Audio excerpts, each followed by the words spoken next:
이 시간은 사사기를 공부하겠습니다. 사사기는 여호수아가 죽은 후부터 이스라엘의 초대왕 사울이 세워지기까지 약 350년간 사사들이 활동했던 기록입니다. 사사시대는 출애굽 때 세웠던 모세나 가나안 정복 때 세웠던 여호수아 같은 특별한 지도자를 세우지 않으시고 하나님께서 친히 다스리던 친정시대라고 합니다. 하나님은 아브라함을 통해서 백성을 만드셨고 모세를 통해서 법을 주셨고 여호수아를 통해서 땅을 확보하게 하셨습니다. 이제 하나님은 레위 지파를 통해서 말씀을 가르치시고 말씀을 따라 성숙하게 행하고 자유로운 사회에서 하나님만을 왕으로 인정하는 사람들이 하나님의 법을 지키며 하나님의 통치를 받으며 살아가는 나라를 이루시려는 것입니다. 사사기는 크게 세 부분으로 나눠지는데 첫 부분은 1장 1절부터 3장 6절까지입니다. 이것은 사사기의 배경적인 설명으로 혼란이 반복되는 원인을 말하고 있습니다. 두 번째 부분은 3장 7절부터 16장 31절까지입니다. 여기서는 이스라엘의 범죄와 패배와 부르짖음과 구출의 악순환을 보여주고 있는데 강조점은 12명의 사사를 보내서 구출해 주셨다는 데 있습니다. 공통점은 여호와께서 보낸 구원자들이 훌륭한 모범을 보여주지 못했을지라도 하나님께서 그 배후에 섭리하고 계신다는 것입니다. 세 번째 부분은 17장부터 21장까지입니다. 사사시대의 혼란상을 보여주는 내용으로 이스라엘의 혼합주의와 하나님과 맺은 언약을 지키지 못한 그들의 실패를 무섭고도 상세하게 기록하고 있습니다. 사사기를 한마디로 말하면 그때 이스라엘의 왕이 없으므로 사람마다 각각 자기의 소견에 오를 대로 행하였다라는 것입니다. 즉 자기가 좋을 대로 행한 혼란기였습니다. 그러면 사사시대에 이 혼란이 반복되는 원인은 어떤 것이었을까요? 우리가 세 가지로 이야기할 수 있습니다. 첫째 1장 19절을 보면 여호와께서 유다와 함께 계셨으므로 그가 산지 주민을 쫓아내었으나 골짜기의 주민은 철병거가 있으므로 그들을 쫓아내지 못하였으니 여기서 중요한 말은 쫓아내지 못했다는 것입니다. 이 말씀이 1장에서 9번이나 등장합니다. 다른 말로 말하면요, 쫓아내지 못함으로 그들과 함께 섞여 살게 됐다는 것입니다. 두 번째 원인은 그 후에 일어난 다른 세대는 여호와를 알지 못하며 여호와께서 이스라엘을 위하여 행하신 일도 알지 못했다고 말합니다. 세 번째 원인은 첫 번째 원인과 두 번째 원인의 필연적인 결과로 나타난 것입니다. 3장 5절 6절을 보면 이스라엘 자손은 가나안 족속 가운데 거주하면서 그들의 딸들을 맞아 아내로 삼으며 자기 딸들을 그들의 아들들에게 주고 또 그들의 신들을 섬겼다고 말합니다. 이 말은 세수가 되고 우상을 숭배하는 지경에 이른 치명적인 원인이었던 것입니다. 이렇게 사사시대에 쫓아내지 못하고 교육에 실패하고 성의 혼합으로 말미암아 세소가 된 이 세 가지는 현대 교회에도 경계가 되는 것입니다. 이렇게 통혼으로 말미암아 타락하게 된 때가 노아의 시대도 있었습니다. 그때 섞여 살므로 통혼하게 되고 세소가 되어 타락하게 되죠. 결과적으로 세상에 악이 가득하게 되어 하나님의 심판을 받게 되는 것을 보았습니다. 이 사사시대의 악순환의 구조는 어떤 것일까요? 첫 번째는 이스라엘 백성이 여호와를 버리고 다른 신을 쫓습니다. 그러면 하나님께서 진노하셔서 이방 나라 대적을 일으켜서 그들에게 내어줍니다. 세 번째는 이스라엘이 이방 나라의 압제를 받고 고난을 받을 때 하나님께 부르짖습니다. 네 번째는 그러면 하나님께서 한 사사 구원자를 세우셔서 그들을 구원해 주십니다. 다섯 번째는 그 땅에 다시 평화가 오죠. 여섯 번째는 그러면 그들이 하나님만 섬기고 사는 게 아니라 사사가 죽으면 또다시 이 모든 일을 망각하고 조상들보다 더욱 타락해서 죄를 범하고 악을 행하는 것을 보게 됩니다.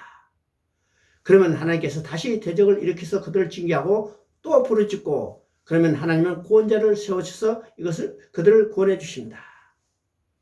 이런 악순환이 3장부터 16장에 이르기까지 7번이나 반복되고 있고 하나님은 12명의 사사를 보내셔서 그들을 구원해 주셨습니다. 이것이 사사시대입니다.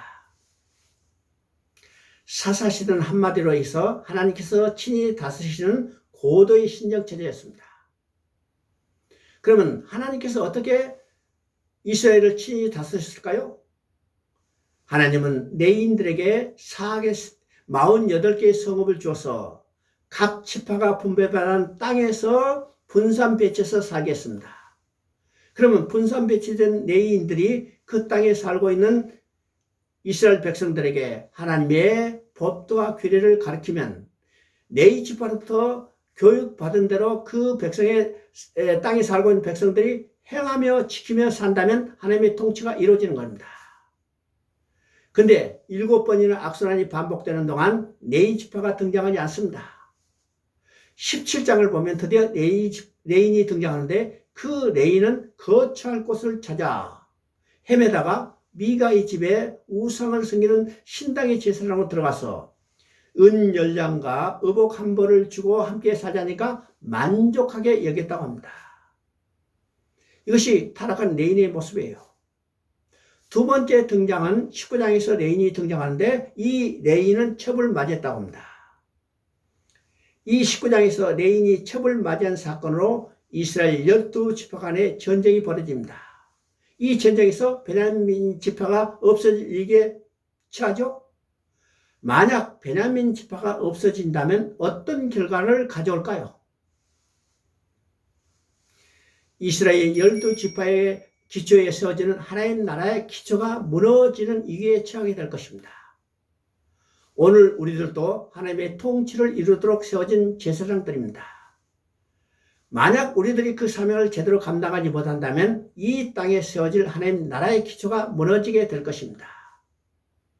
이 전쟁의 1차 전쟁과 2차 전쟁의 결과로 막강한 군사력을 가진 이스라엘이 빈약한 베냐민 지파에게 패배를 당합니다. 왜일까요? 이 사건은 베냐민 지파뿐만 아니라 이스라엘 전체가 타락한 결과로 일어난 것으로 보시고 하나님은 이스라엘을 먼저 징계하신 것입니다.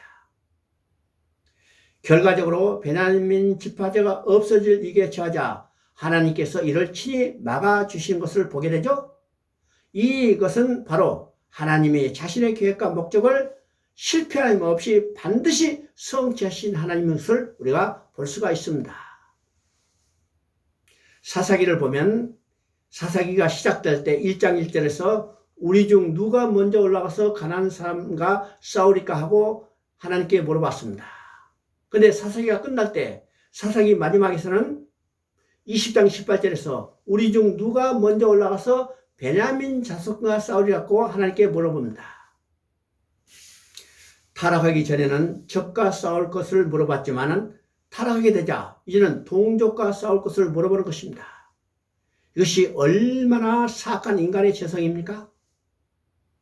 사사기 마지막에는 그때 이스라엘의 왕이 없으므로 사람이 각각 자기의 소견에 오를 대로 행하였다라고 끝맺고 있습니다. 사사기에는 이 말씀이 4번이나 나오는데 왕이 없었다는 것은 눈에 보이는 왕이 없었다는 것이고 사사시대는 실제로 왕이 없던 시대가 아니라 하나님이 자신이 다스리는 하나님의 친정시대였습니다. 왕이 없는 것처럼 제멋대로 행한 것은 사사시대가 처음이 아닙니다. 사사시대 혼란이 반복되는 것도 인간의 죄성 때문이죠. 인류의 시대 때부터 계속되고 있고 더욱 악화되고 가고 있는 것을 보게 됩니다. 이것을 볼 때 인간의 구원은 전적으로 하나님의 무조건적 은혜인 것을 보게 됩니다. 우리가 생각해 봅니다. 지금 우리에게도 눈에 보이는 왕은 없습니다.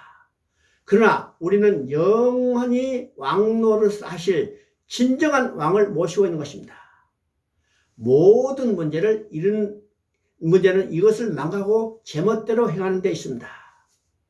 그러면 사사기를 통해서 말씀하시려는 하나님의 마음은 무엇일까요? 첫째는 친정시대라는 것입니다.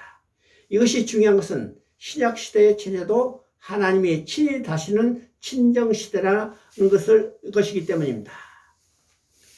이를 망각한다면 오늘 우리에게도 왕이 없는 것처럼 제멋대로 행함으로 사사기 시대와 같은 혼란에 빠질 수밖에 없는 것입니다.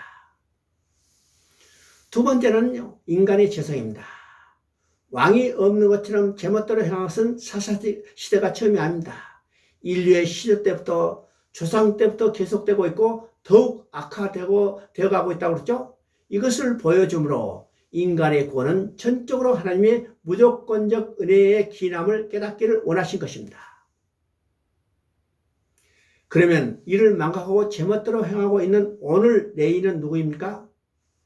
베드로전서 2장 9절에 말씀하십니다. 너희는 택한 족속이요 왕같은 제사장들이요 거룩한 나라요 그의 소유가 된 백성이니 이는 너희를 어두운 데서 불러내어 그의 귀한 빛에 들어가게 하신 이의 아름다운 덕을 선포하게 하려 하심이라 말합니다. 오늘 그 시대는 누굴까요? 왕같은 제사장들입니다. 특히 지도자로 세움받은 목회자들은 이것을 우리가 명심해야 합니다. 사사기는 그때 이스라엘의 왕이 없으므로 사람이 각기 자기 소견에 오를 대로 행하였다라고 끝이 납니다. 이 말씀은요, 다음에 나올 룻기와 연결시켜 주고 있습니다. 다음 시간은 룻기를 살펴보도록 하겠습니다.